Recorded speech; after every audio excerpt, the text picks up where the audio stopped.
The two things that we really try to do in Temple is that we try to maximize the time that our students have with our teachers, and we try to ensure that our students have flexible environments so that they can be successful. We know that small groups, more one-to-one contact with teachers or working with their peers in a collaborative group really benefits and impacts student achievement for our students. And so we wanted to look for an instructional model that would do that.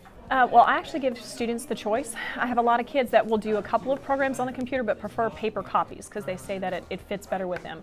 So I do have, it is truly a blended learning environment. You have choice of paper or technology, but technology is really only supposed to enhance the learning environment. It's not supposed to take the place of the teacher or the objective of the day. And so with blended learning, we used a very specific word. We said that blended learning will transform the academic experience. It was really about creating an environment that fosters ownership of the student, ownership of the teacher, that it fostered innovation so that we could see our teachers begin to take risk, our students take risk, our district leadership take risk. And so I think the thing that I've really been most impressed with is the transformation that's happened with our teaching staff. You know, in the age of standardized testing and a focus on accountability and results, teachers get burnt out. They feel they can't be creative. They feel that they can't take a risk. I gave them control of their education. They were starting to take it as serious as I was. They were starting to see where they needed to pick up the ball.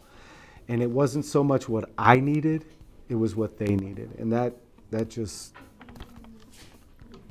took my heart right there. And it was able to grow from there. And best teaching strategy ever was blended learning. Is I've really seen a growth in the ownership students take in their own learning. We use data trackers, and our students set goals for themselves. They talk with their teacher and they reflect on their goals, which is amazing and great. Those are wonderful soft skills for kids to have. They'll need to set goals for themselves when they leave school. Like, basically I was at the hospital on my computer 24/7, emailing back and forth with my teachers and getting the work that I needed to do. I got all my work done. I passed the 6 weeks. Because she has so many students, but she can still get to all of us at once just by having it online and telling us what we need to do. And if we need extra help, we can ask somebody, or we could go to her and ask her. And we'll get it done, simple as that. And that would be the daily grade. From our teachers, we had 90% of our teachers tell us that they would not go back to the traditional way of teaching. I think that's phenomenal, because for us to ask teachers to take a risk and change the way they're teaching, and for them to get so excited, so committed to that, it really speaks to what they're seeing with their students. I think the next step is really limitless, because at this point it's being driven by our teachers.